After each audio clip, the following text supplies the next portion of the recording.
a great way that we can shift Dental Health Month into a year-long initiative is really include a thorough oral exam in a part of every physical exam. And so traditionally, when we do exams in the exam room, we start at the head of the patient and we work ourselves back. And a lot of the times we do lift the lip and we look, but we don't bring attention to the mouth to the clients in the exam room on every situation.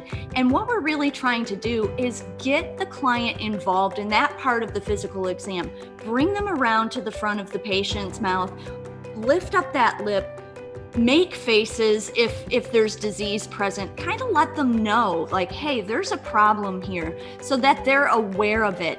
And then what we want to do is we want to document that in the patient's record. So a lot of times those oral exams are done, but there's no documentation in the patient record so that we can keep up with the recommendations as they're needed. And so that's one way that we can take it from just a month to an all year long type of initiative.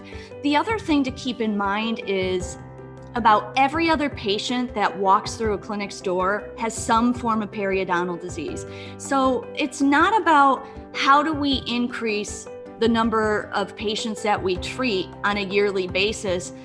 We don't have to bring more clients through the door. The pets are already walking through the door every single day. And so what we need to do is take that from a focus just a couple months out of the year to really incorporating that oral health awareness all year round.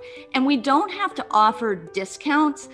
We do see a lot of veterinary hospitals offering discounts during February or maybe October to encourage people to book their dentistry procedures. But what that does is it really kind of diminishes the sense of urgency. Oh, I can wait until they offer a discount, when really you can't.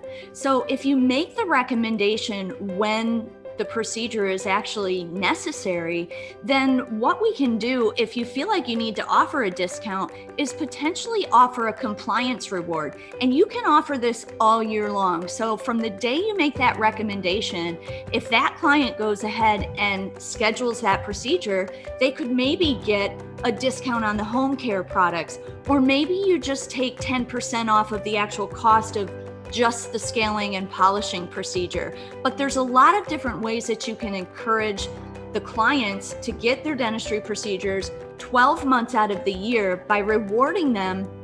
But you have to incorporate that oral exam as a part of every physical exam and make the recommendation when it's actually needed. When we flood the schedule during the dental months, whenever those are occurring in your practice, because the staff is under so much pressure to get all of these procedures done, it's inevitable at some point that the quality of care is diminished.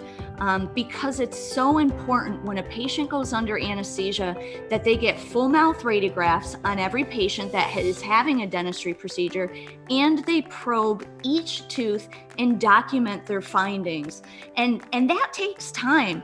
Just an average core procedure, and we call it core, that's comprehensive oral and radiographic evaluation. We're really trying to get away from the term dental, because if you think of it, when we go twice a year to the dentist, we don't say we're going to get a dental.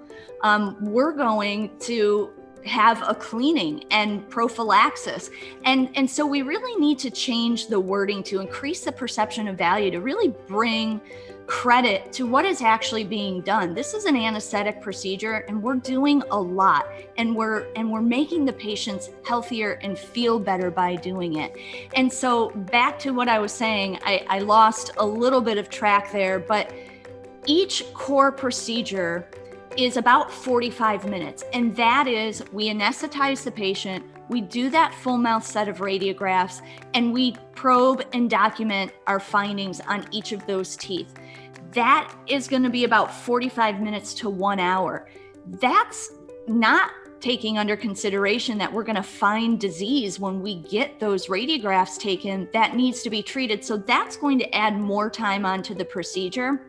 And so it's so hard when we try and book as many procedures as possible in a day, because we never know what we're going to get. And so if you run into a patient that has disease that needs to be treated, that's going to throw off the whole entire schedule.